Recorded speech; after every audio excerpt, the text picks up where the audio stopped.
So the kill hat, he caught this recruit plucking his eyebrows. And a lot of times when you're down there, you just think of something and you just do it. And then after you do it, or while you're doing it, you're like, what am I doing? So like this drill instructor just saw this 18-year-old little Puerto Rican kid plucking his eyebrows in the mirror, and he's like, good, I got you. Grab your razor, shave him. And it was just, man. And everything you do is counted down. So he's like, good, shave your eyebrows. You have 30, 29, 28, 27, 28. And this kid's just like, just shaving his eyebrows.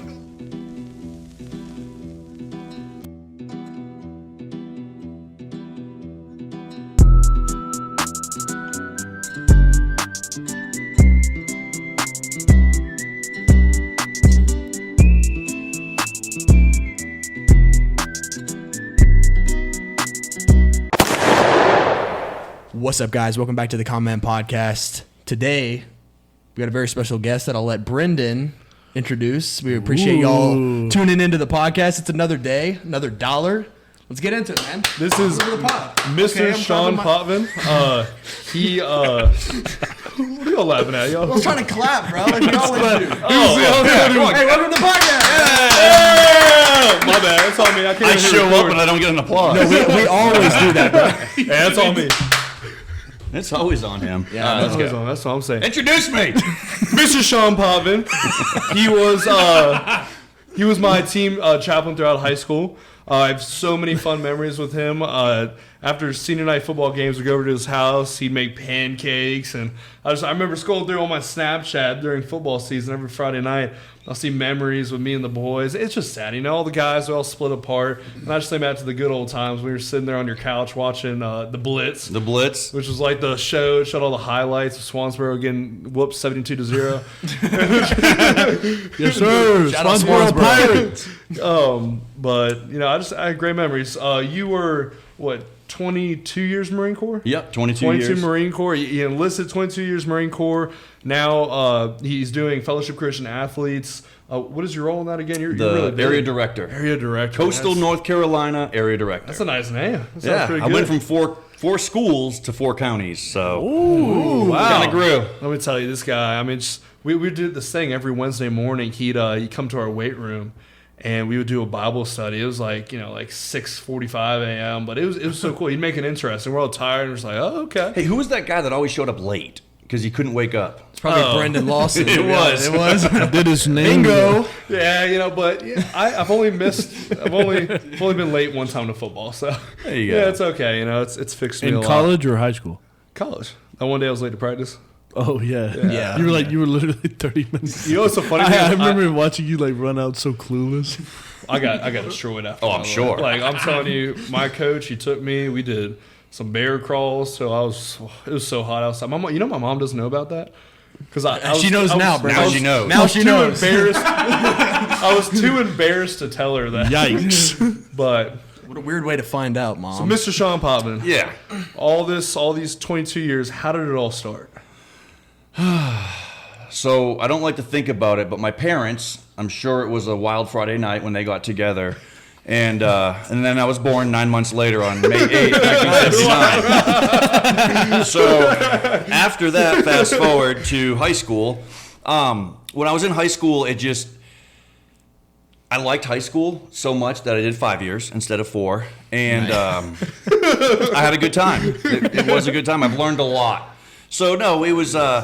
school wasn't my thing, partying was, and then it kind of started getting old, and I really had no clue what to do in life. Like, I had no direction, nothing to do. I'm from Maine, so it's either I, play professional hockey or build canoes or become a moose hunter, or a lobsterman. That's about it. I get seasick, so I'm not doing that.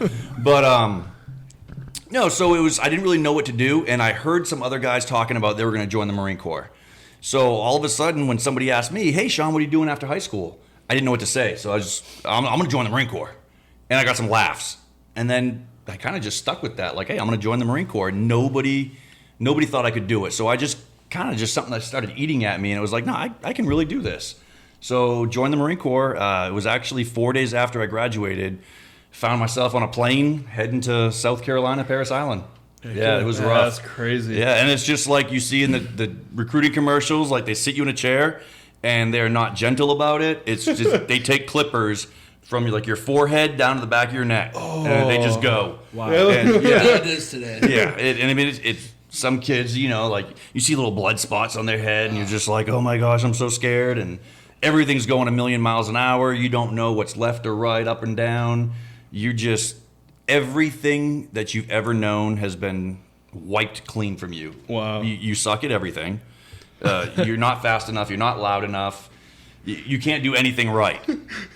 Sounds like when we first got here. Sounds really similar to what we are going through. It really is, and it's great because fast forward like 8 years later, I become a drill instructor, and the best recruits were always your athletes. You can tell who the athlete is, and you can tell who like the mathlete was, and who's in the robotics club.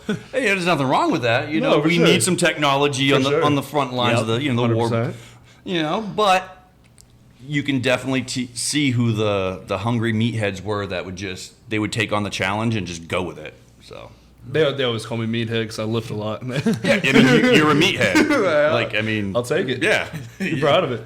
So, did you have any times when you were there at boot camp that you screwed up bad that you can remember? I know it was a little while ago. yeah. So we called them, as a drill instructor, we called them stanchion recruits because there were these stanchions going along like the squad bay. We call it like a highway. It was just a long squad bay, and there were these like stanchions throughout.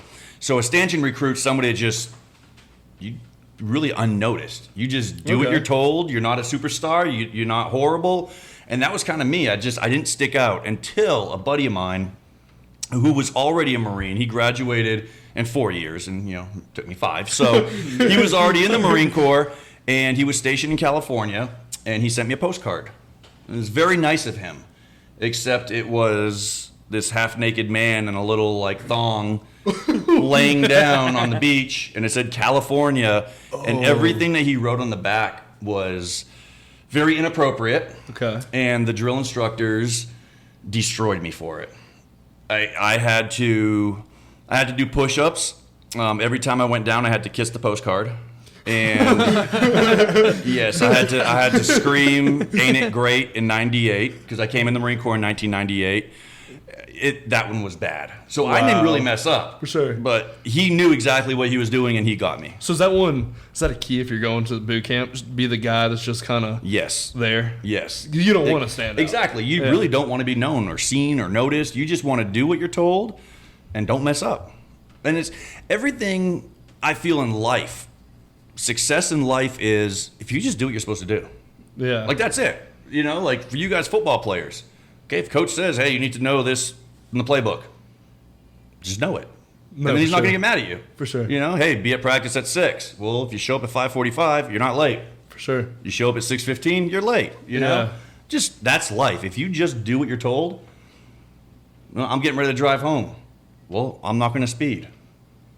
I hate it. Everybody gets a speeding ticket. They're Yeah. like, "Yeah, this cop's a jerk. Man, I was doing 90 and a 70, and he pulled me over, and then he gave me a ticket. Can you believe that?" And I'm like, "Well, dude, he's just doing his job. Yeah. You were speeding. Don't speed, you don't get a ticket." For sure. I mean, it's easier said than done. Yeah. But yeah. But what else you got for me? All right. So I remember you telling me. So you were in the Marine Corps for a little while, and then you became a drill sergeant. Drill instructor. What's the The difference? Army has drill sergeants. The Marine Corps has drill instructors. Okay, I got you. So it's kind of like JV and varsity. Oh. Like you Dang. don't want to mix it up. Yeah. Is that a real thing between Army and Marine Corps? Do y'all really not like each other? It's not that we don't like each other. It is everybody wants to be like Mike. You know what I mean? And it's just you just can't. And I guess Yeah. it's like if you know your role, you know your place, then own it. Okay. I mean, the Marine Corps does have the hardest boot camp. It is the longest boot camp. There's a reason why they say the Marine Corps is America's 911 force. Yeah, I mean, for sure. I think Ronald Reagan was quoted saying that America doesn't need a Marine Corps; it wants a Marine Corps. Oh. You know? Yeah. The few. Yeah, exactly. The proud. I love it. I mean, who doesn't like the commercial, like the guy like slaying a dragon on the mountaintop with his sword? You know what I mean? Yeah. For sure. All right. So how is it being a drill instructor? The most painful thing I've ever done in my life. Really? Most physically, just brutal, mentally debilitating experience I've ever had. So I heard it's like being a drill instructor is almost harder than being a recruit because you're there past and you're there before. Right. Know? So the recruits, they wake up at 4 o'clock in the morning. They go to bed at 8 o'clock at night. They get a full 8 hours of sleep every night. Holy and moly.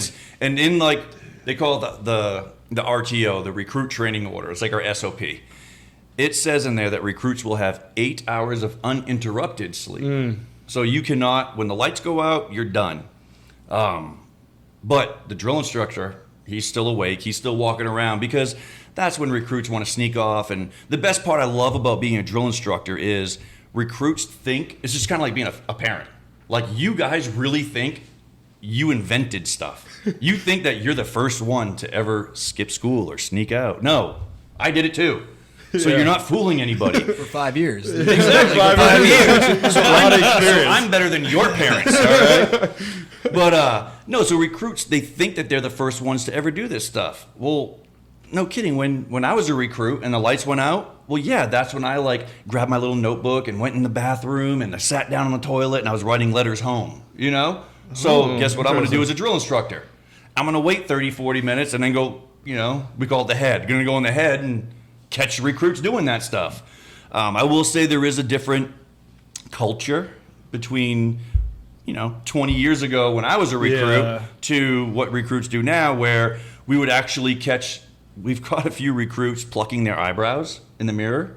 Sure enough, they had tweezers and they would be plucking their eyebrows. I'll tell you the funniest thing I've ever seen was there was a recruit plucking his eyebrows, and the drill instructor caught him. Now, there's different roles for drill instructors. You have they call them kill hat. For sure. That's just a green belt drill instructor. Your job is just mass chaos, frustration. You want them to think that you're psychotic and that you're going to kill them and their family.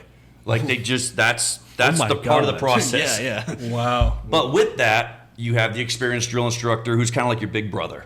Like, when I'm like Johnny across the street, I'm going to pick on you and beat you up. But big brother, when he says stop, if I don't stop, he's going to beat me up. Yeah, for sure. And then the senior drill instructor is daddy. He's big daddy.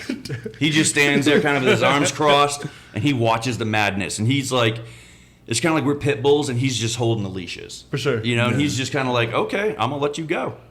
But when I blow my dog whistle, y'all better come running. But so the kill hat, he caught this recruit plucking his eyebrows. And a lot of times when you're down there, you just think of something and you just do it. And then after you do it, or while you're doing it, you're like, what am I doing? So like this drill instructor just saw this 18-year-old little Puerto Rican kid plucking his eyebrows in the mirror. And he's like, good, I got you. Grab your razor, shave them. And it was just, man. And everything you do is counted down. So he's like, good, shave your eyebrows. You have 30, 29, 28, 27, 28. And this kid's just like, just shaving his eyebrows. I kid you not. The best part was, we didn't know this because, I'm on a different deck and everything, but we all go to chow together. So I look across the chow hall and just something doesn't look right.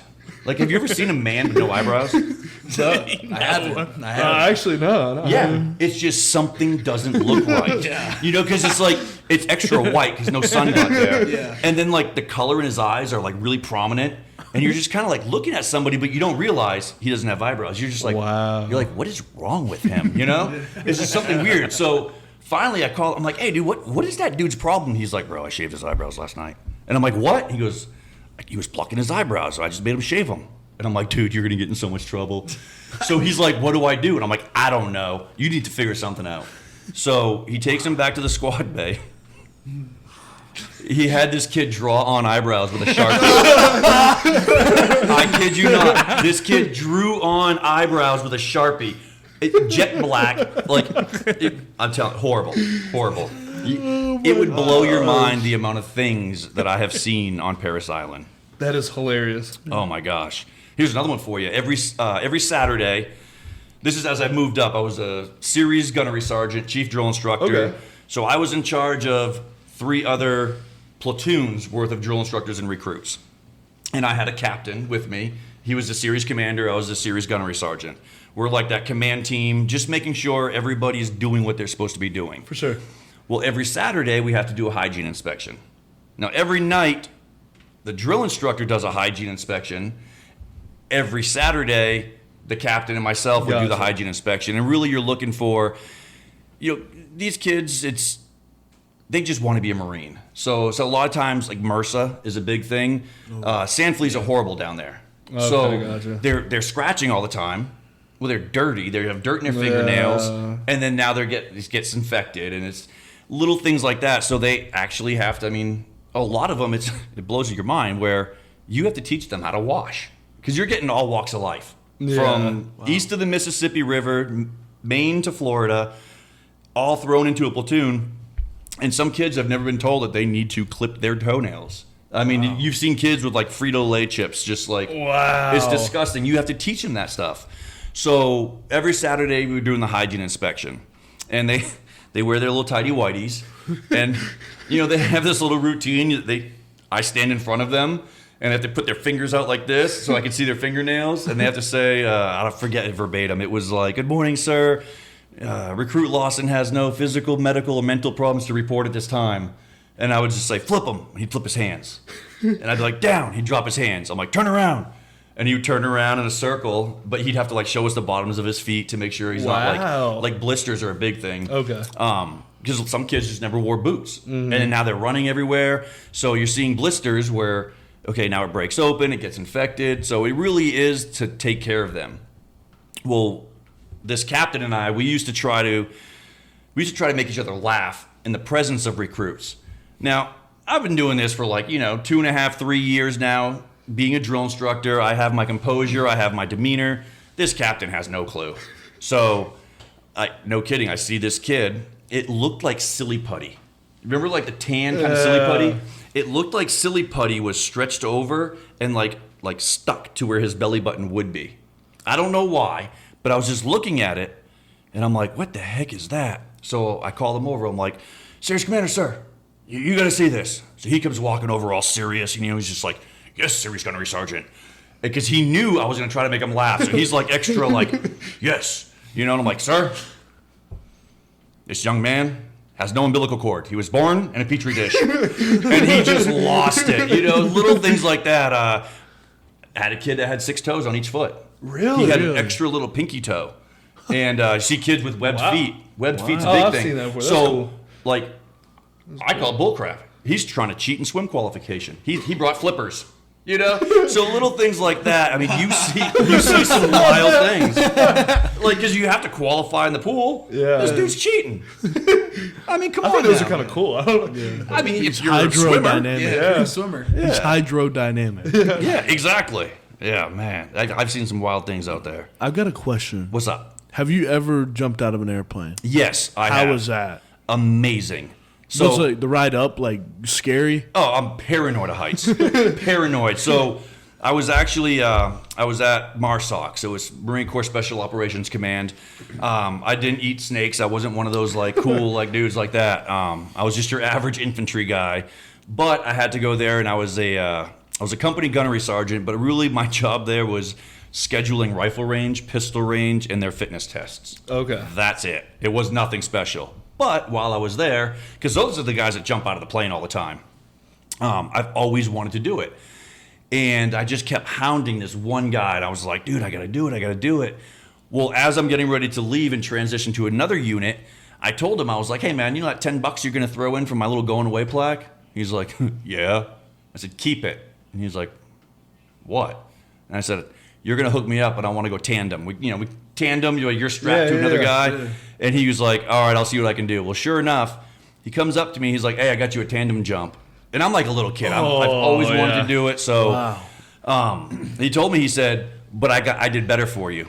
I'm like, "What's up?" He goes, "You're going to go down to the Beaufort Air Station in South Carolina, for the air show, and you're going to get like 10 jumps in. Wow. Wow. And I'm like, I just want to do it once. Like just once. Like you're out of your mind. So, but we had to practice first. So we went out to Bogue Airfield. It's like right by Emerald Isle, Cedar Point, Cape Carteret. my hometown, Yeah, so we, Emerald Isle, man. Yeah. there we go, Emerald Isle. Shout out. So we go out there, and I'm trying to be cool with these guys, you know, because this is what these guys do for a living. They're just doing it for their like monthly quals. So we're up in the aircraft, and we're like flying, and so I have to be strapped to another man. Okay, so Nice. no cool points at all. They give you this leather padded helmet, okay, because if anything happens and my head whips back, my head's gonna hit him in the face, Oh, okay. which could knock him out cold. And then now we're both like out of luck. You know what I mean? So I have this goofy looking. It looks like something.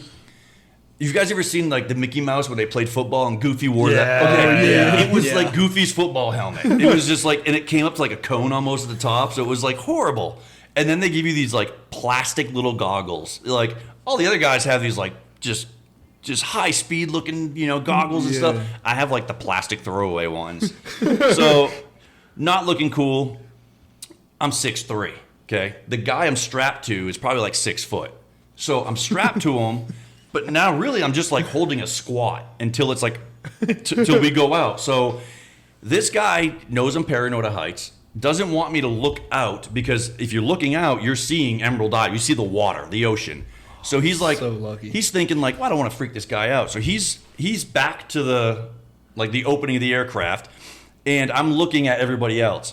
And there's this guy sitting down, just like leaning, eating an apple. And he's just looking at me. He's like, "You all right, bro?" And I'm like, "Yeah, dude, I'm cool."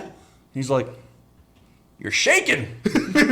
Well, I'm holding a squat, okay? So like my legs are like really shaking, you know, just because I'm holding a squat. And he's like, "No," I go, "I'm good, I'm good." He's like, "You look a little pale." You know, I'm like, "Yeah, dude, yeah." Yeah, you know, he's just eating an apple, and then he taps his buddy, and they point, and I'm like, yeah, you know, completely embarrassing. So we turn around, and when you're tandem, you don't just like run out and just jump. That's what those dudes do. Yeah. We have to like walk, and he told me hang 10 toes. So the back it's like a cargo plane. So it's like the back is open. We like shuffle in, and my 10 toes are hanging off the edge. And he told me, don't grab onto anything, because he's the one holding on. And if I'm holding on, it may like mess up like how we exit the aircraft. So I had to cross my arms like this, holding a squat, and I'm just shaking. And I'm looking out at the ocean. And the whole sign is, he says, when he's going to put his arm in front of me, that's 1. And on 3, I just fall. He said, arch your back to try to take your feet to touch your butt. So I'm sitting here, and I'm playing everything in my head, like, I better arch my back, my feet touch my butt, you know? And so it was just like 1, 2, and on 3, I fell out, you know? I don't remember anything until the chute opened. You know, you jerk up, okay, and now we're just like slowly falling to the earth, which was awesome. So we get down, and I asked him, I said, hey man, did we like go upside down, kind of? He goes, you closed your eyes. I said, no. He's like, no, dude, you closed your eyes. I'm like, no. He's like, keep them open next time. So I jumped again that day, kept my eyes open, and it was just like, I was like wide eye, you know, I'm like doing this. So as we come out, you actually kind of, you fall, and then you kind of like you're head diving almost, but the way the aircraft's flying, it's blowing this like underbelly air. So once your head hits that, it kind of like flattens you out. Wow. Super cool, you know? And then we went down to South Carolina. I did it like 6 more times. Yeah, But that's awesome. by then it was just cool, you know? Yeah. But I think it was cool because I wasn't responsible for anything. Like, Yeah, I mean, yeah. Yeah, We're like- just having fun. if I'm jumping out of an aircraft and I have to worry about pulling the cord and then like trying to like the chute, this and that, like it's what this guy does for a living, you know? And he doesn't want to die. So like he's gonna do the right thing. But yeah, it was pretty fun. That's awesome. Yeah. That's sick. What else you got? Come on, hit me with something good. All right, so you said 22 years, right? Uh-huh. So while you were in the Marine Corps, outside of boot camp, I know you told me this before. Where are you deployed to? So I've done a few different deployments, combat deployments. Okay. I've never been to Afghanistan, just Iraq. Okay. I was in Fallujah 2004. Oh wow. That was pretty wild. I will say that I've never experienced something like that before. No, for sure. They deemed that the bloodiest firefights since Way City, Vietnam. So I mean, that was cool. But then I've been on ships before where, I mean, we've stopped everywhere from Egypt, Singapore, Hong Kong, Split, Croatia. Wow.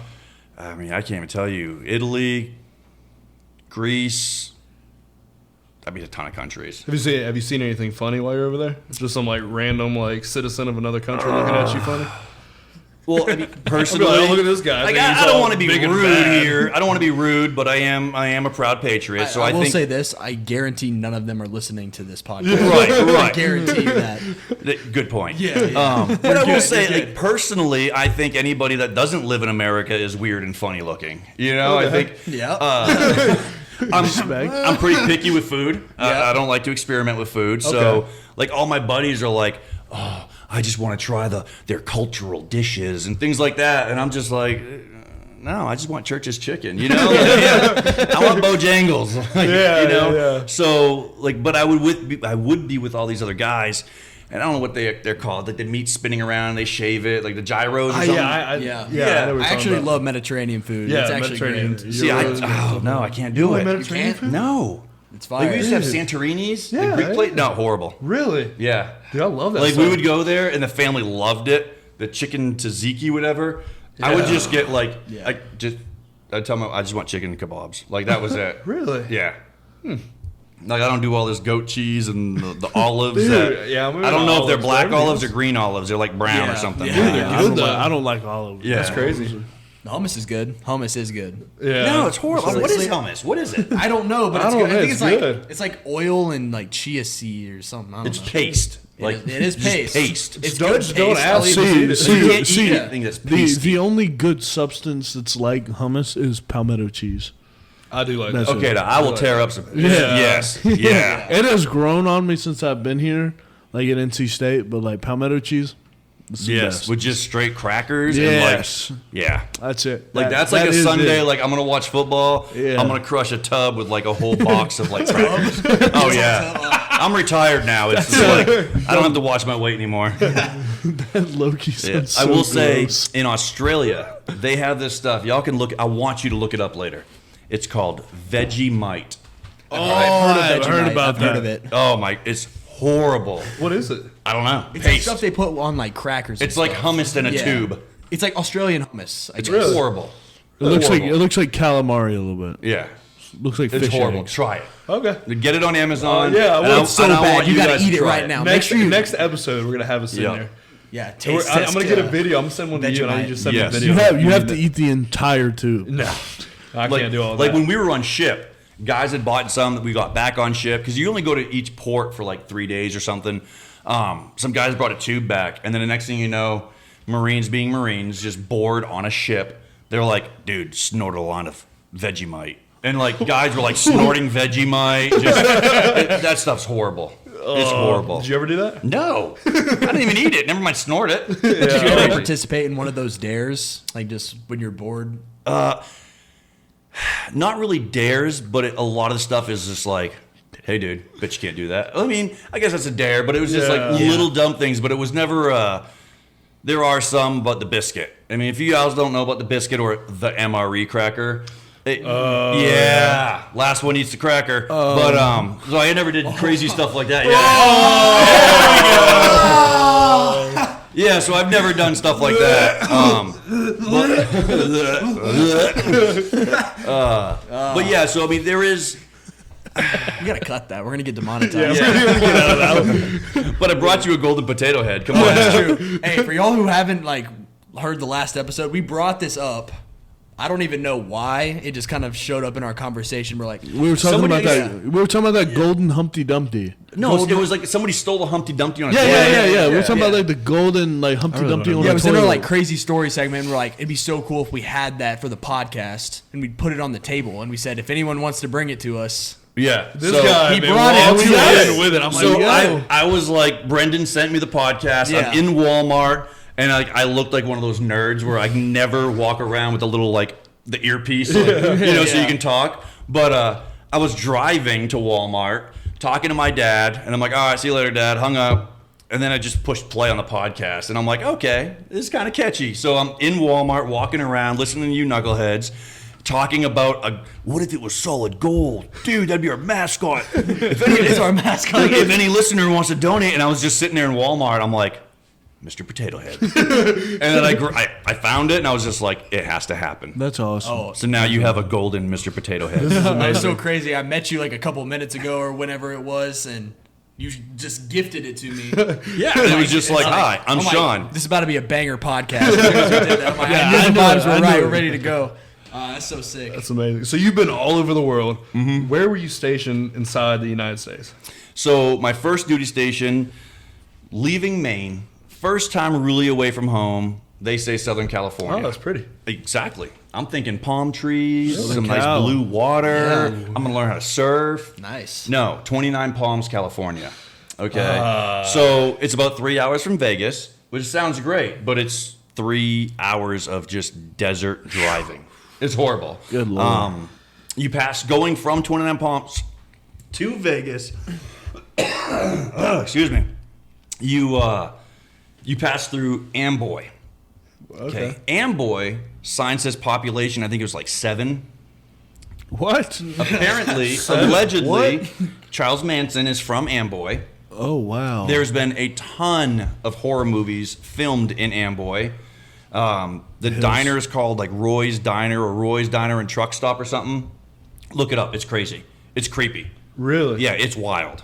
It is like a scary place. Is it going to be on a road trip? I think- Want to stop by Yeah, there? we might I have think to. I think that's where they filmed The Hills Have Eyes.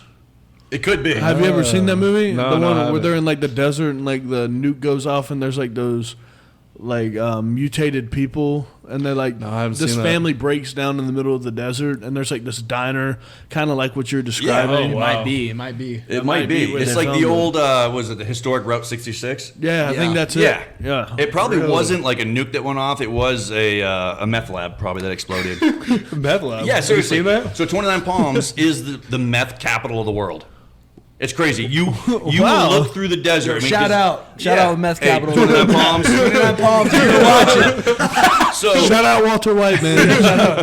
but really, like, if you would just sit there and look across the desert, you just see something like flickering, and you're like, "What the heck?" And well, it's a fire. It's a meth lab that blew up, and it's just burning. Wow. Yeah, that's crazy. Crazy. They have scrappers that drive around on the military base because it's a desert. There's not like a wall or a gate or a fence. They'll drive in from like the backside and they're picking up all the metal scraps. And then there's like vans that will pull up in the desert and they will, no kidding, be cooking meth in the van. It's just like Breaking Bad. Yeah, it really is. Like, Just like Breaking literally. Bad. That's crazy. Yeah. So I've been there.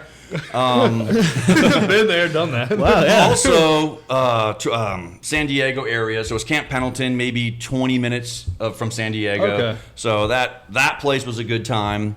I've also been stationed Quantico, Virginia, Parris Island, South Carolina, and Camp Lejeune, North Carolina. Yeah. And then that's where I just decided we're hanging it up and absolutely love Swansboro, that whole area, your hometown. Yeah. So Shout out Swansboro, man. Shout out Swansboro. And we were talking on the way over here, man. Y'all, I need to get y'all there. Yeah. Because, like, when you grow up somewhere like that, you don't think much of it. You don't think much of the beach. Like, I didn't even go that much during the summer, Yeah. and I was working. But now it's like, once you move away from a place like that, where people go to vacation, you used to Yes. live there, you're like, oh, like, I miss it. I'll be honest, man. I miss the beach, and y'all know that. Like, Yeah. I talk about it a Yeah. lot. So one of the other podcasts, you guys were mentioning like where you would love to go. Yeah. Okay, one of you said like the forest. Who That was said- most likely me. Yeah, That was most Four likely street me. major over here. Okay, there we go. Yeah, that was most likely me. Because that would be all me too. Like Yeah. you put me out in the woods, I'm good. Who was it that had the story about like in the woods alone with their pocket knife? Oh. That was you. you. Oh, yeah. I was laughing when I heard that. So I've also been stationed outside the U.S. Camp Fuji, Japan. So Okay. Camp Oh. Fuji is right at the base of Mount Fuji. Oh, Well, the forest? Yes, The suicide forest? forest. Yeah. So we Shout out went Logan there. Paul. Did you hear about that? Yeah.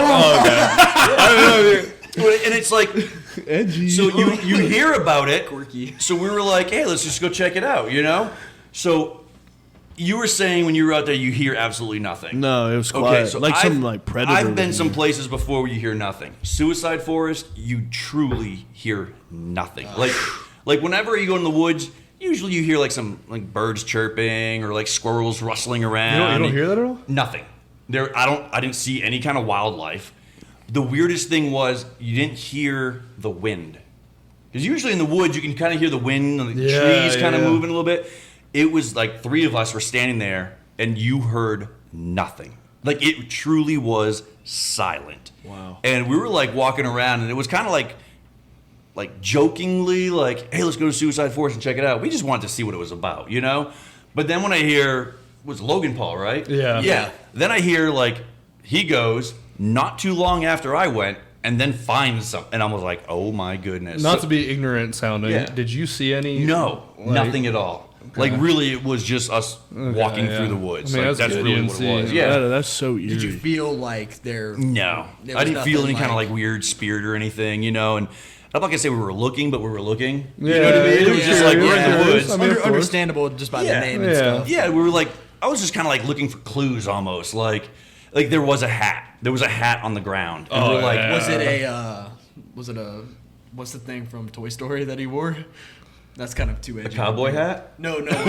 Logan Paul wore a really weird hat. Oh, the alien hat? Yeah, he wore like an alien hat. Was it an alien hat? No, it was just Might like a cut hat. that one. Yeah, there was just a hat sitting there, and we're like walking around, and it was just like, okay, so is this a clue? Is somebody doing something? Because like, I guess urban legend has it.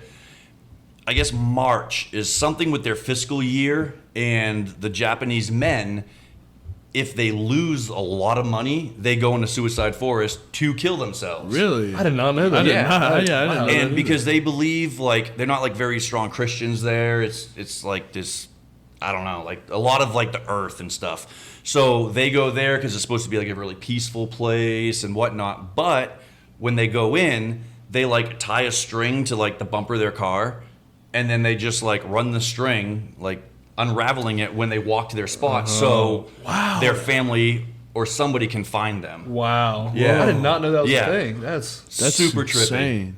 trippy. Super trippy.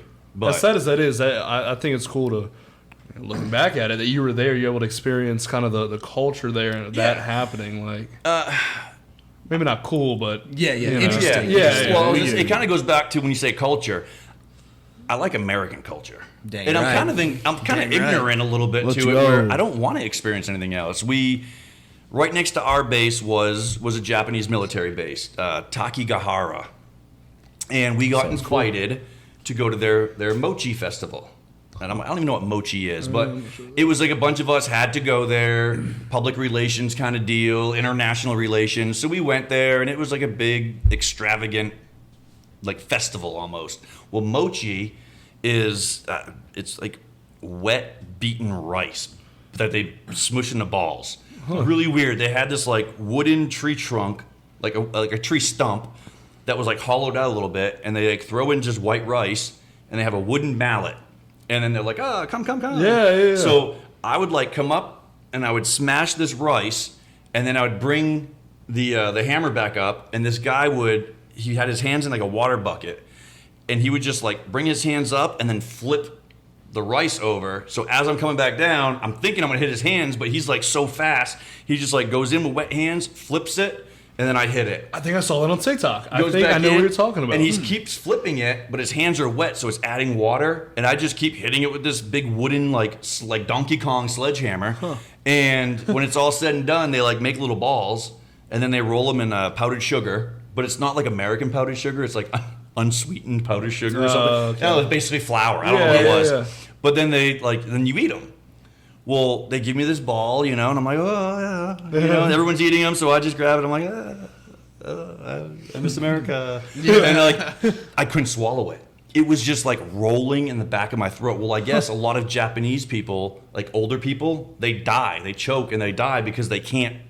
Like, I could barely swallow Wow. it. Yeah, it was horrible. And then there was all this other food because like they're foodies, so they're bringing us all these food to like cater and honor us. For sure. And so we're sitting there and like, I don't want to try your food, but I don't want to be insulting either Yeah, because it's yeah. like, two militaries and everybody else is eating it. So I'm just like, chopsticks. And and I like get this other like it was like a deep fried ball, but I didn't know what was inside.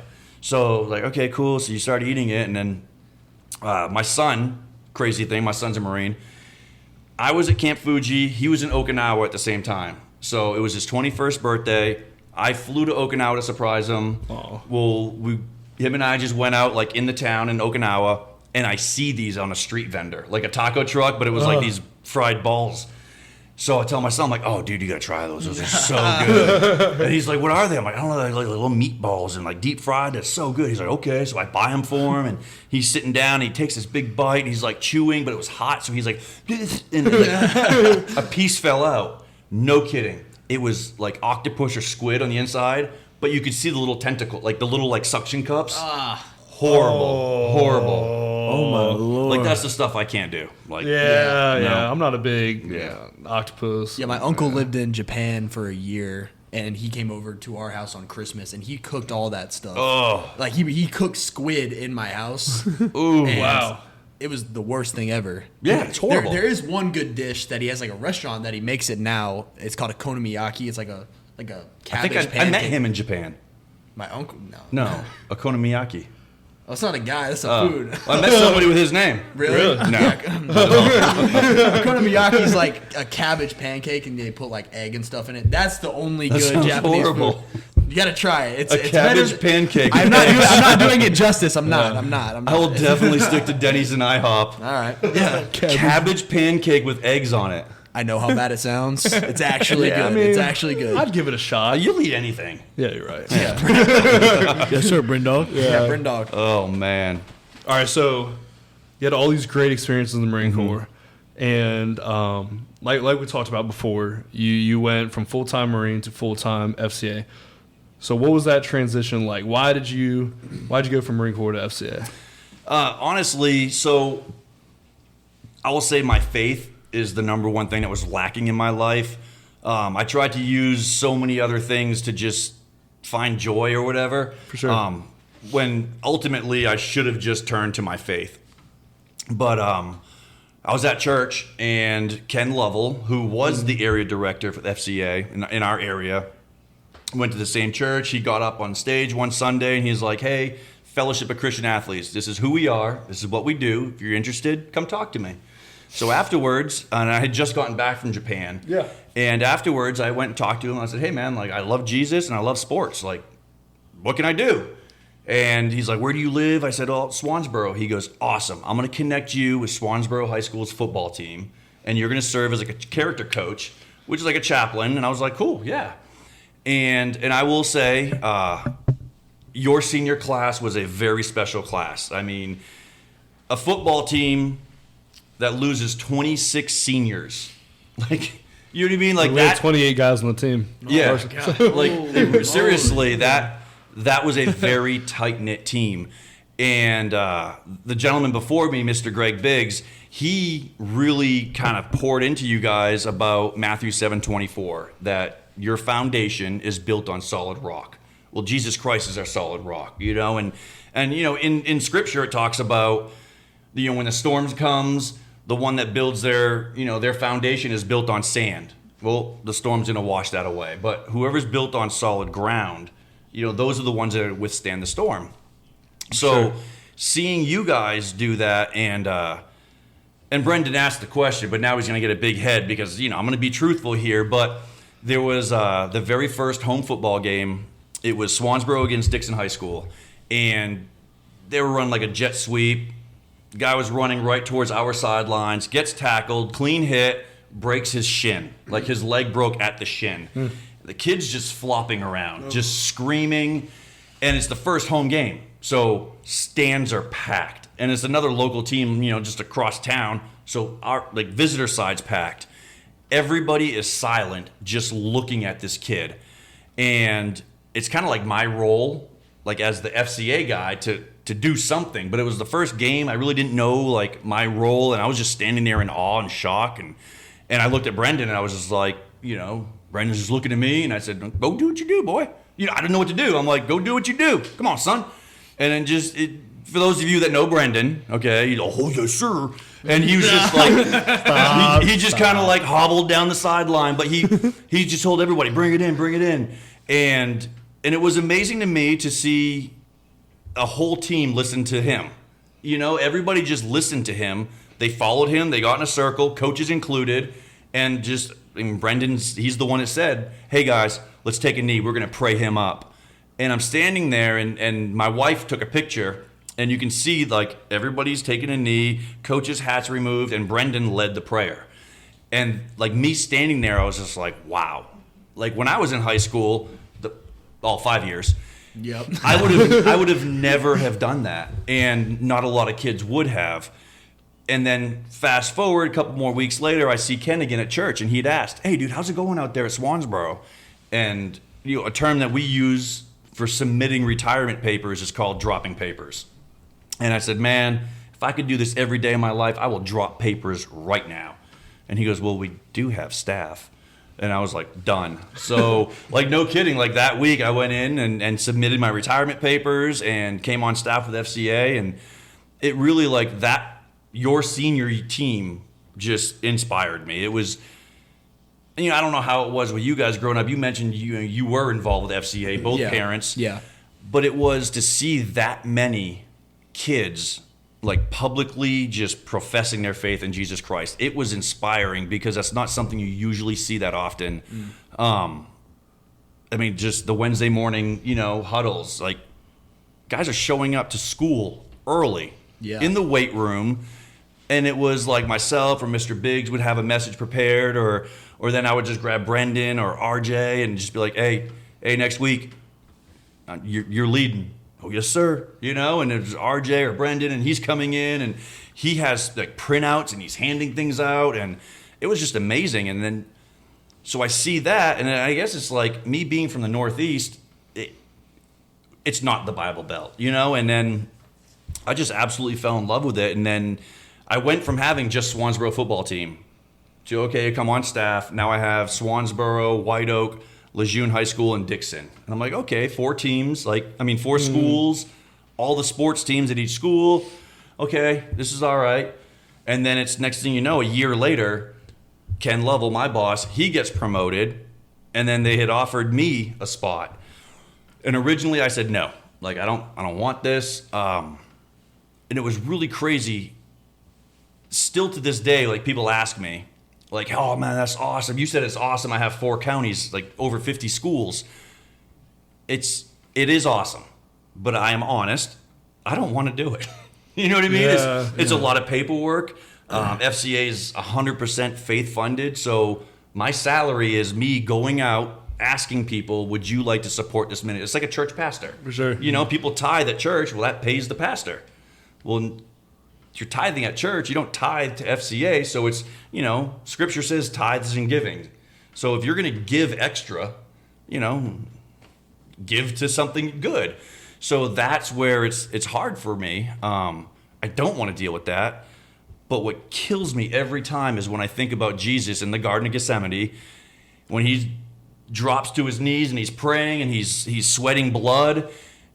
He asks God, Father, if there's any other way, don't make me drink from this cup.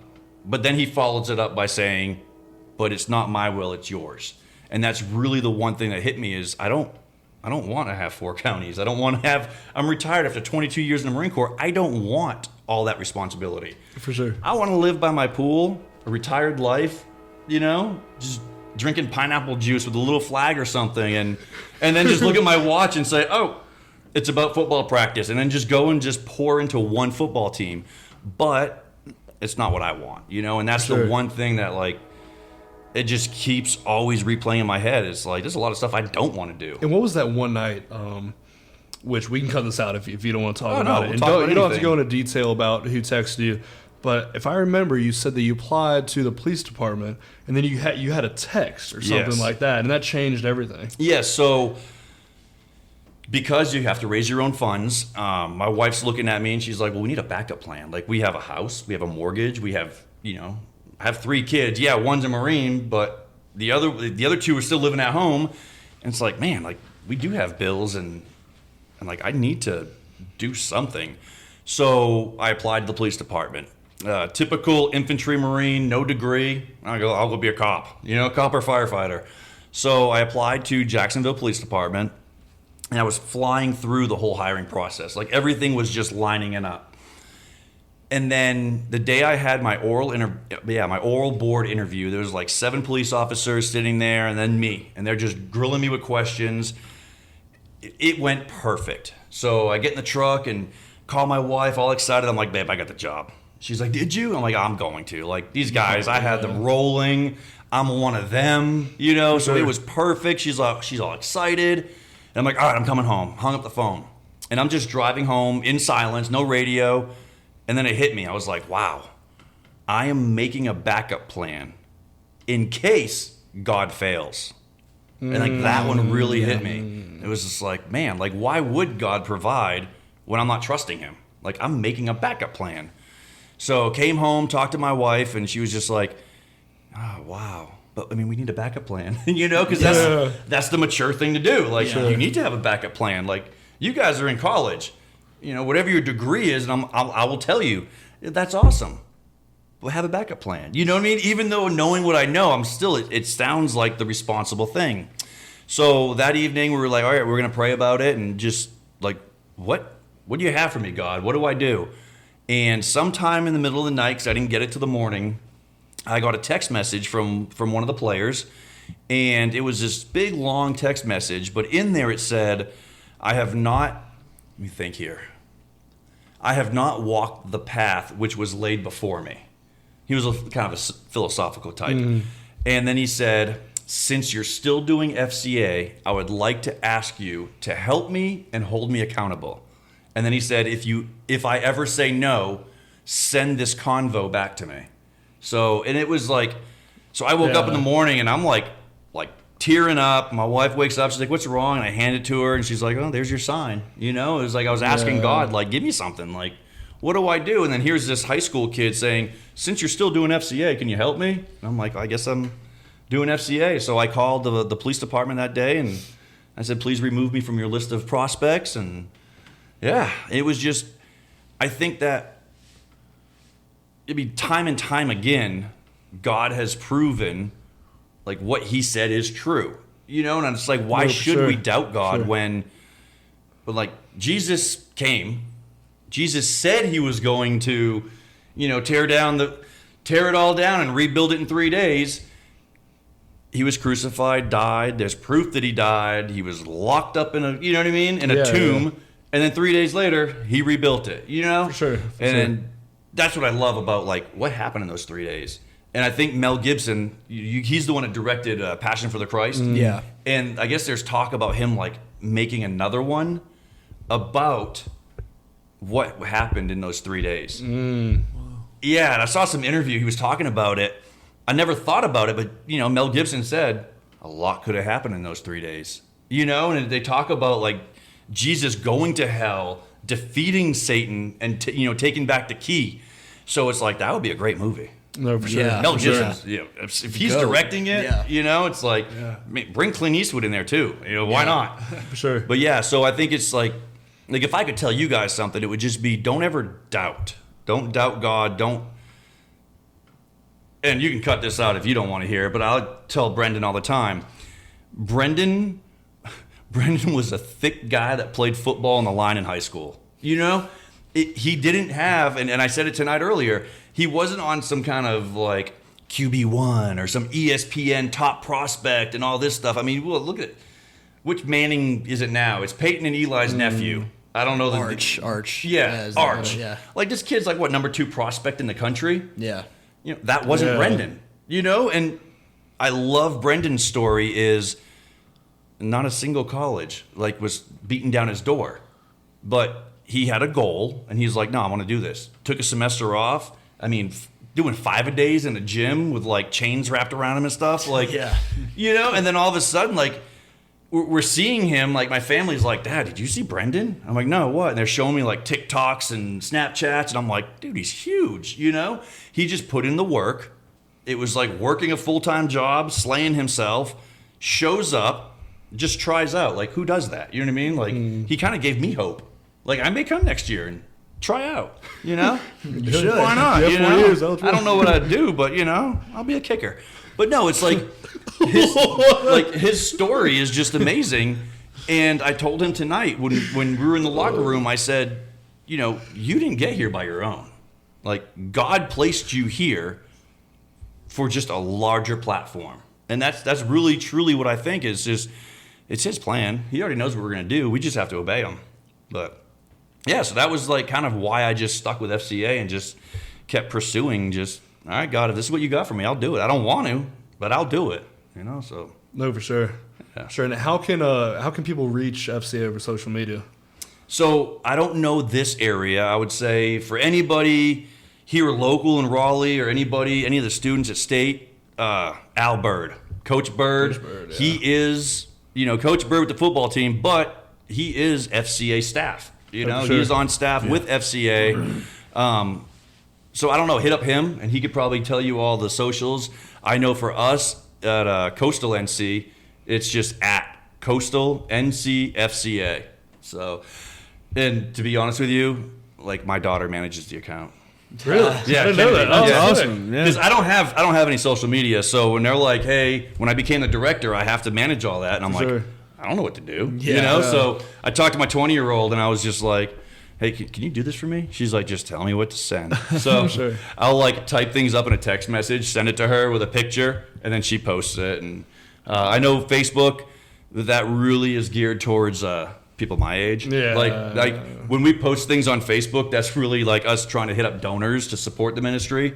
Because I know you guys are not looking on Facebook, but I'm on Facebook Marketplace. There we go. Oh yeah, exactly. Marketplace. Marketplace. Yeah, I think so. One time we had a staff and board meeting with our local FCA, and we brought in Brendan. We were like, "Hey, could you come in and speak to the social media platform, and just kind of like tell the rest of the board and the staff members like, what are your age guys, what are your peers using?" And he was, "Hey, just to let you know, I've spent like 6,732 hours on Instagram in the last week, and I've only spent 3 minutes on Facebook." And he said it.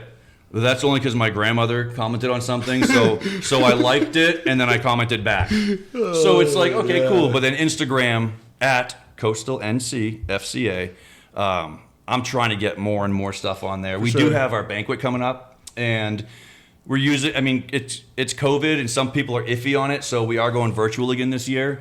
But November 15th is our virtual banquet, and it's going to be on YouTube and Facebook Live. So, No, definitely. But we're going to be pouring all kinds of advertisements on Instagram. So if you guys want to check it out, Trot Nixon, former Red Sox World Series champion, he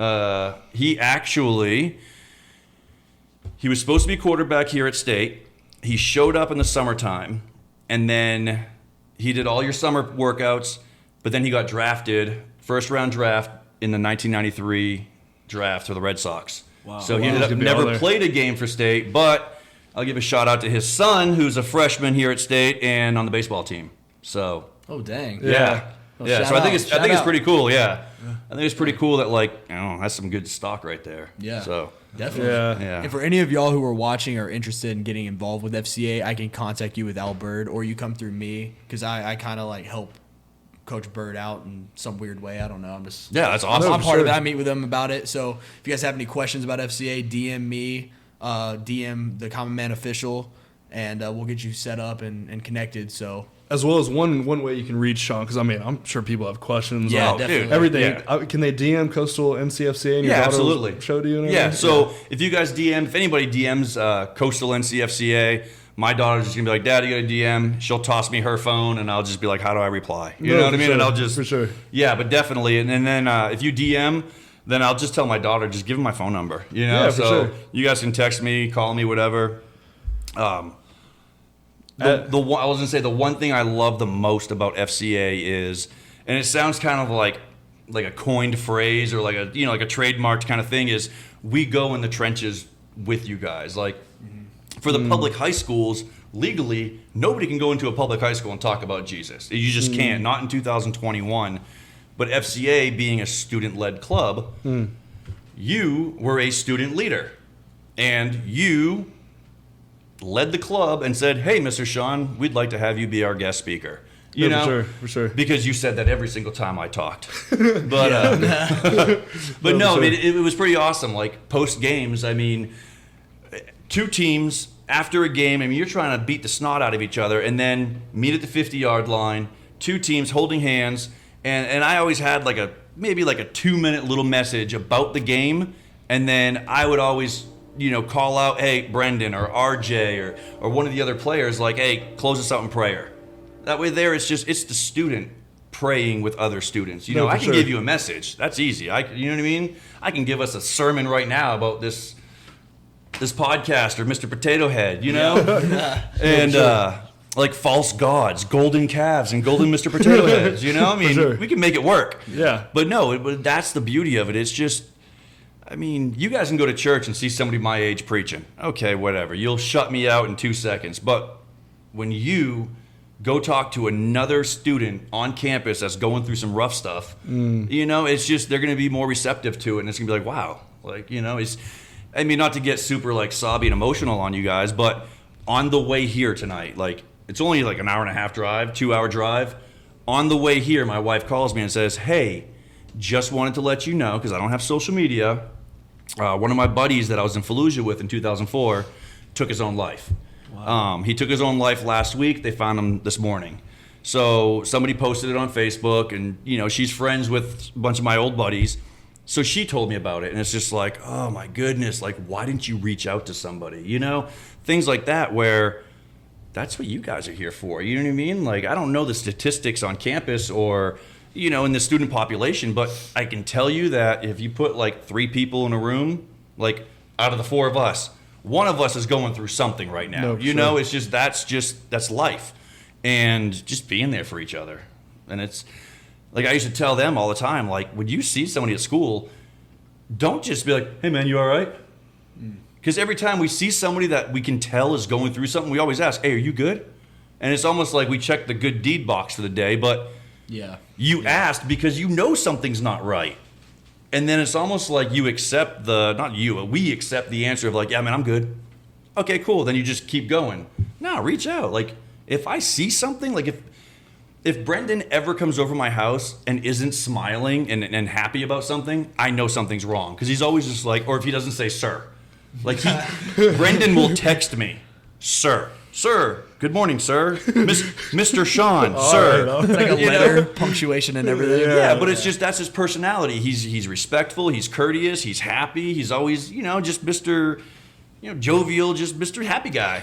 But the one time that I see him not happy, okay, I know something's wrong. You know what I mean? Like, I remember one time I had a bad day of football, and Ethan pulled me in the parking lot. We sat there and prayed and talked for like 30 minutes, and it helped a lot, Yeah. So it does help when other people like your age sit there and talk to you. Yeah, that's huge right there. And I think it's amazing that, like, you guys met through school, through football. You've built this relationship of just dudes. You know what I mean? I say relationship, but it's just guys dudes. being dudes. Yeah, it's just guys being dudes. Just the common guy, Yeah. But that was a good plug. A good shout. Common man, beautiful. baby. Yeah, that wasn't scripted either, guys. Like, I thought of that. Yeah. So going out, so our like we were saying before, like our whole thing is a journey of inspiration and journey of becoming uncommon.